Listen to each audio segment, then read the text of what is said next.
दुनिया से जाने वाले न जाने चले जाते हैं कहाँ, असं एक आपलं हिंदी गीत आहे. अतिशय गाजलेलं गाणं. या पहिल्याच ओळीमध्ये तथ्य आहे. माणूस जन्माला येतो आणि तो एक दिवस हे जग सोडून नक्की जातो. पण माणूस जातो म्हणजे नक्की कुठे जातो हे सगळं गूढ. कधीही उकललं न जाणारं गूढ. पण कायमचा गेला ठीक आहे. पण सध्या भारतात प्रश्न असा निर्माण झाला आहे की एखादी व्यक्ती बेपत्ता होते, घरातून बाहेर पडते आणि त्या घरी परत ती संध्याकाळ रात्र होईपर्यंत दुसऱ्या दिवशी तिसऱ्या दिवशीही घरी परत येत नाही. मग ही व्यक्ती नक्की कुठं गेली? अगदी आपण एखादा अपघात झाला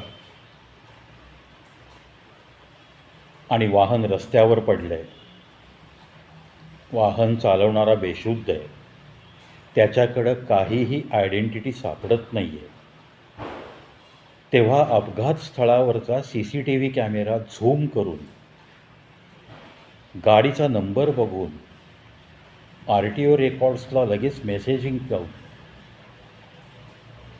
तो ओनर कुठे राहतो तो पत्ता लगेच शोधू शकतो. CCTVचं अगदी अत्याधुनिक CCTVचं जाळं मोठमोठ्या शहरात नक्की आहे. मग तरीही जानेवारी 2026 या एका महिन्यात capital city of our India Delhi, म्हणजे ज्या ठिकाणी लॉ अँड ऑर्डर अतिशय उत्कृष्ट असते असा सामान्य जनांचा समज, ज्या शहरात संसद भवन आहे, जे शहर भारताची राजधानी म्हणून प्रसिद्ध आहे, अशा शहरामधून जानेवारी 26ला 2475 लोक गायब झाले. Missing complaints of 2475 people from Delhi. फक्त दिल्लीचा आकडा आहे. मग national crime records bureau NCRB संपूर्ण देशामध्ये जो काही क्राईम घडतो त्याचा रेकॉर्ड ठेवणारा एक आस्थापना आहे. होम मिनिस्ट्रीच्या अंडर ही आस्थापना काम करते. आता त्यांनी तर सांगितलं आहे की आपल्या भारत देशात 58.86 लाख कॉग्निझेबल क्राईम्स रजिस्टर्ड झाले या 2026 या वर्षात. आता हे लोक हरवणं, लोक मिसिंग म्हणून त्यांच्या नातेवाईकांनी कंप्लेंट दाखल करणं, या दिल्लीमधल्या एका महिन्याचा आकडा जर 2475 असेल तर पूर्ण भारतातला आकडा मिसिंग ऑफ पीपलच्या बाबतीत किती असेल? म्हणजे माझ्या घरातला अमुक व्यक्ती हरवला, अमुक मुलगा हरवला, अमुक मुलगी हरवली, अशा रजिस्टर्ड झालेल्या कंप्लेंट किती असतील याचा विचार न केलेला बरा. अशी आकडेवारी 2023ची NCRBने डिक्लेअर केलेली ती पाहिली तरी धस्स व्हायला होतं. 2023चा NCRBने दिलेला आकडा आहे 4,84,584 माणसं, त्याच्यामध्ये मुलं, बायका, पुरुष सगळे आले. इतकी लोक मिसिंग कंप्लेंट त्यांच्या आलेल्या आहेत, म्हणजे इतकी लोक बेपत्ता आहेत. आता यातले 91,296 तर फक्त मुलं आहेत आणि 3,24,763 हे आपले पुरुष आणि स्त्री आहेत. दिल्लीमधून ज्या गायब झाले 2,475 त्याच्यात बायका जास्त आहेत. थोडक्यात काय, तर दिल्लीमध्ये कामासाठी येणाऱ्या अत्यंत गरीब मजुरांच्या झोपडीतनं ते आईबाप कामाला गेल्यावर गायब होणारी मुलांची संख्या झारखंडसारख्या आदिवासी एरियामधून किंवा इतर आदिवासी एरियामधून विकली जाणारी मुलं किंवा बेपत्ता होणारी मुलं आणि मुली हा सुद्धा याच्यात आकडा असू शकतो. पण हे रजिस्टर्ड झालेले आकडे आहेत, म्हणजे सरकार दरबारी ज्यांची मिसिंग म्हणून कंप्लेंट आली आहे असा हा NCRBने डिक्लेअर केलेला आकडा आहे.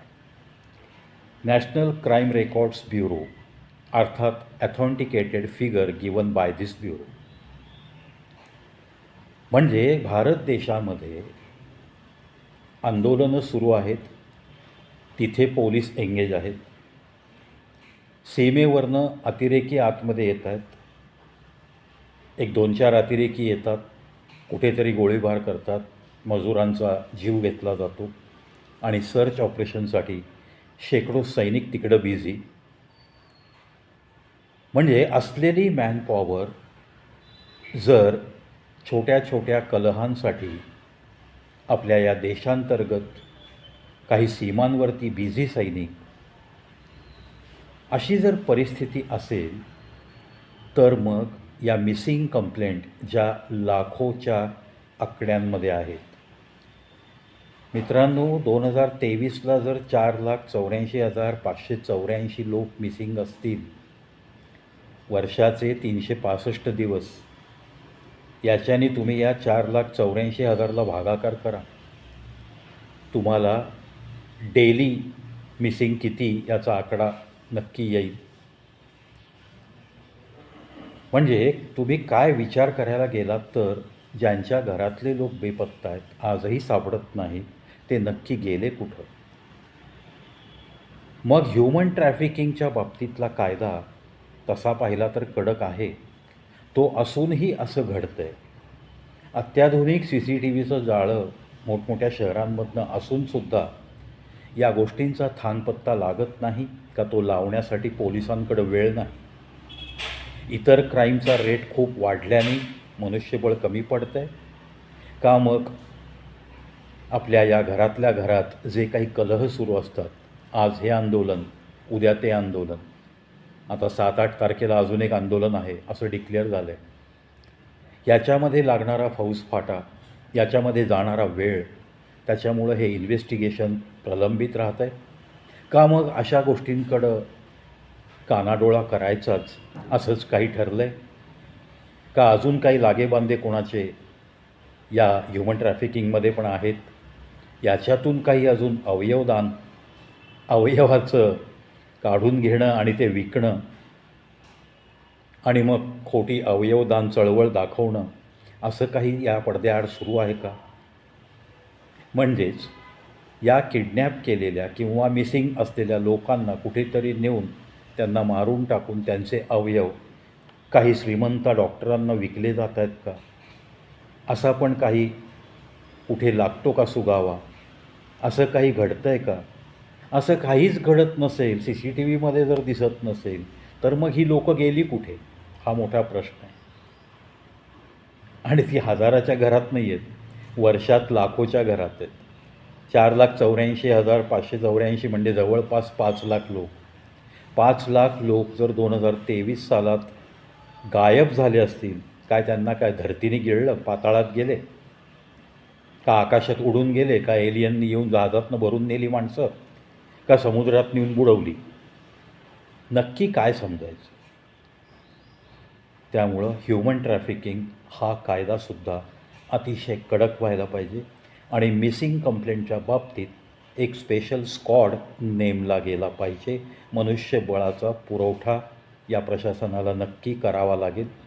त्यातल्या त्यात या होम मिनिस्ट्रीचं काम बघण्यासाठी लॉ अँड ऑर्डर आणि जर माणसांचं जीव प्यारे असतील आपल्या देशाला, तर अशी काही एक सेपरेट व्यवस्था मिसिंग कंप्लेंट आणि त्याचा निपटारा कसा होतो हे बघणारी एक उच्च यंत्रणा इथं कार्यरत हवी, असंच मला सांगावंसं वाटतं.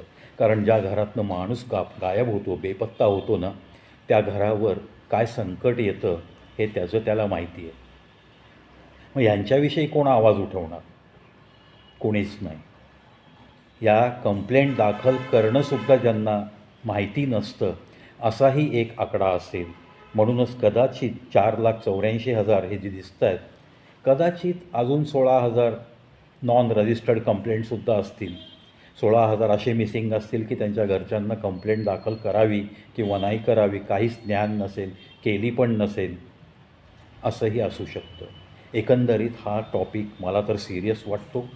प्रशासन दरबारी या टॉपिकच्या बाबतीत सिरियसली घेत आहेत की नाही घेत आहेत? संसद भवनमध्ये कुठलाही आमदार आज दिल्लीमध्ये जर 2475 लोक गायब होत असतील, तर मग आजच्याच ॲक्टिंग CM रेखा गुप्ताजी, एक स्त्री आहे, स्त्रीचं मन अधिक हळवं असतं, त्यांनी काय स्टेप्स घेतल्या?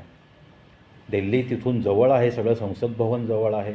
प्राईम मिनिस्टरकडे तिथली CM दाद मागू शकतात.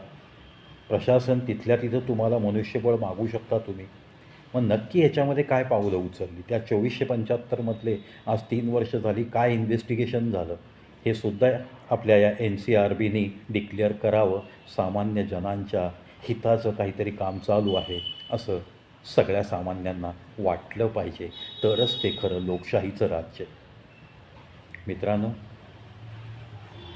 माणसं हरवणं, घरातली मुलं किडनॅप होणं, घरातली एखादी स्त्री कुठेतरी कामाला जाते म्हणून जाणं आणि ती परत नाही येणं, घरातला एखादा 50 ते 70 या वयोगटातला व्यक्ती कुठेतरी जाऊन येतो सांगून निघाला आणि संध्याकाळी रात्री घरी परत नाही आला, 8 दिवस नाही आला, काय घालमेल होत असेल त्या लोकांची. थोडंसं मला ह्याच्यातनं सिरियसनेस लोकांपर्यंत पोचवावासा वाटला, म्हणूनच हा व्हिडिओ. पाहत राहा, ऐकत राहा. जे योग्य वाटतं ते इतर माणसांना, इतर लोकांना, इतर नातेवाईकांना, मित्रांना शेअर करा. कविप्राविज शो यूट्यूब चॅनल.